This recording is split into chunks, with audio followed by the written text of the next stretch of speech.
Assalamualaikum, selamat siang untuk kita semua. Terima kasih untuk waktu yang diberikan kepada kami kelompok 7. Di sini kami beranggotakan Dea Friska, Muhammad Iksan Kamil, Anissa Nurur, dan saya sendiri Sylvia Sibarani. Nah, di sini kami akan menjelaskan tentang regresi data panel. Nah, di mana data panel merupakan gabungan dari data time series dan core section.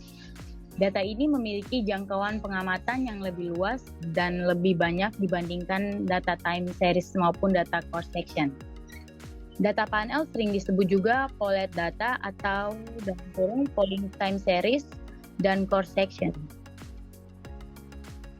Micropanel data, longitudinal data, event history, analisis, dan course analysis. Secara sederhana, data ini dapat didefinisikan sebagai sekelompok data yang mengamati perilaku unit core section sepanjang waktu. Contohnya yaitu ada individu, perusahaan, dan negara. Regresi data panel merupakan jenis pengujian regresi yang memiliki ciri tersendiri, yaitu adanya kombinasi antara data run waktu dalam kurung time series dan data course section dalam kurung course section. Teknik data panel memiliki beberapa keunggulan dibandingkan dengan data time series maupun core section, menurut Gujarati 2003. Selanjutnya akan dijelaskan. Selanjutnya, estimasi model regresi data panel. Yang pertama, estimasi common effect atau pool least square. Estimasi common effect merupakan suatu estimasi data panel yang hanya mengkombinasikan data time series dan cross section dengan menggunakan metode ordinary least square atau OLS. Pendekatan ini tidak memperhatikan dimensi individu atau waktu. Dalam model ini terdapat asumsi bahwa intercept dan koefisien regresi nilainya tetap untuk setiap objek penelitian dan waktu. Selanjutnya yang kedua ada estimasi fixed effect atau least square dummy variables. Metode estimasi ini mengasumsikan bahwa terdapat efek yang berbeda antar individu. Perbedaan itu dapat diakomodasi melalui perbedaan pada interceptnya. Oleh karena itu, dalam model fixed effect, setiap parameter merupakan parameter yang tidak diketahui dan akan diestimasi dengan menggunakan teknik variabel dummy.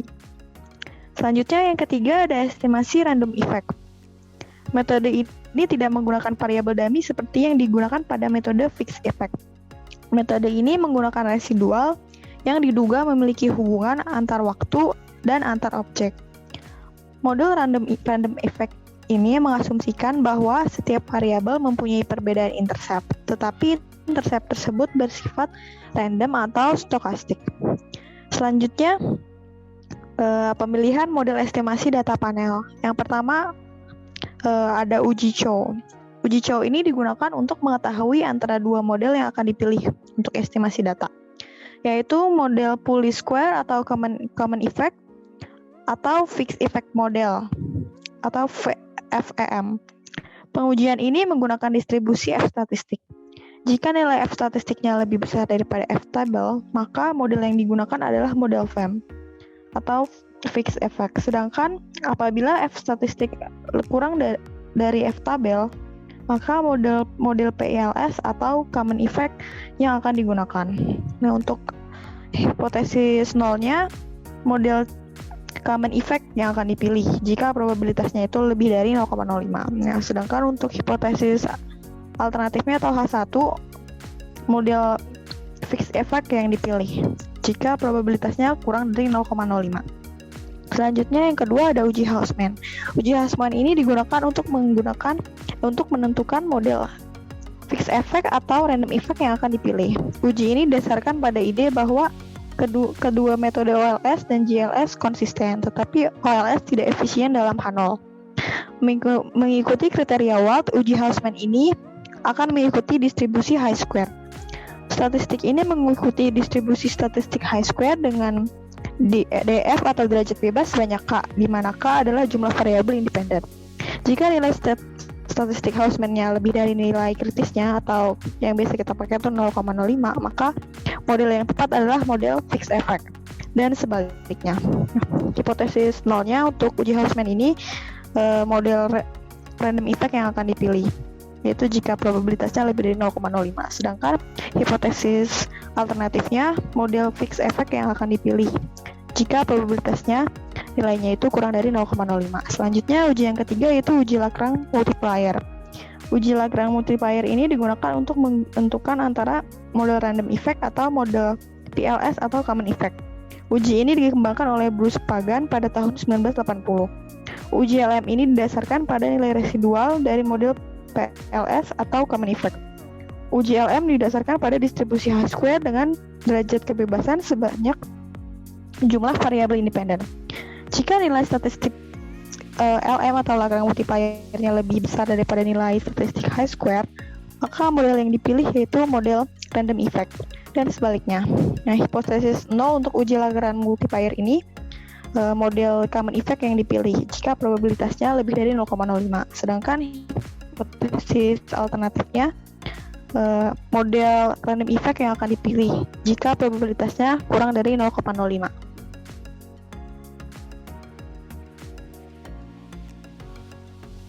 Nah, lalu selanjutnya untuk menguji data di Fuse, langkah yang pertama dilakukan yaitu klik file, lalu klik new, kemudian work file. Nah, lalu isi work file structure dengan balance panel.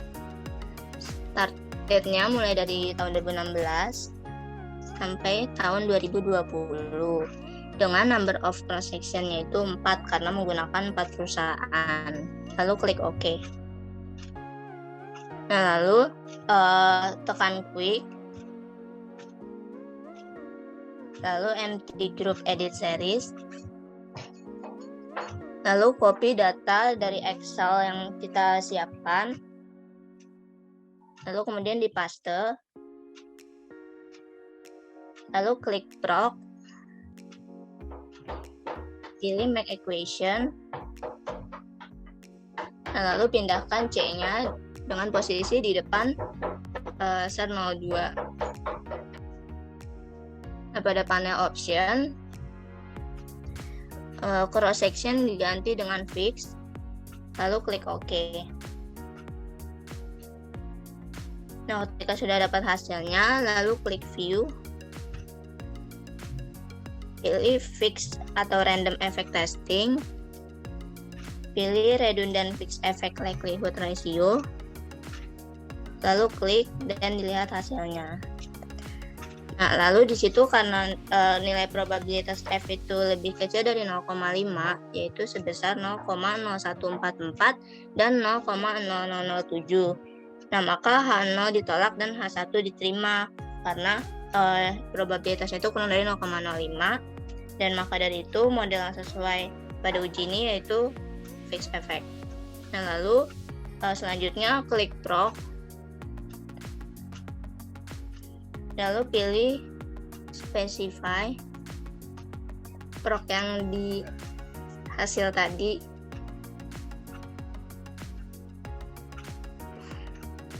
ya, lalu pilih specify to estimate, panel optionnya pilih cross section random, nah, lalu klik OK. Nah, karena hasilnya itu tidak dapat digunakan, maka sudah dipastikan menggunakan fixed effect. Lalu untuk menguji normalitas, kita harus ubah dulu ke yang fix lagi, yaitu klik proc,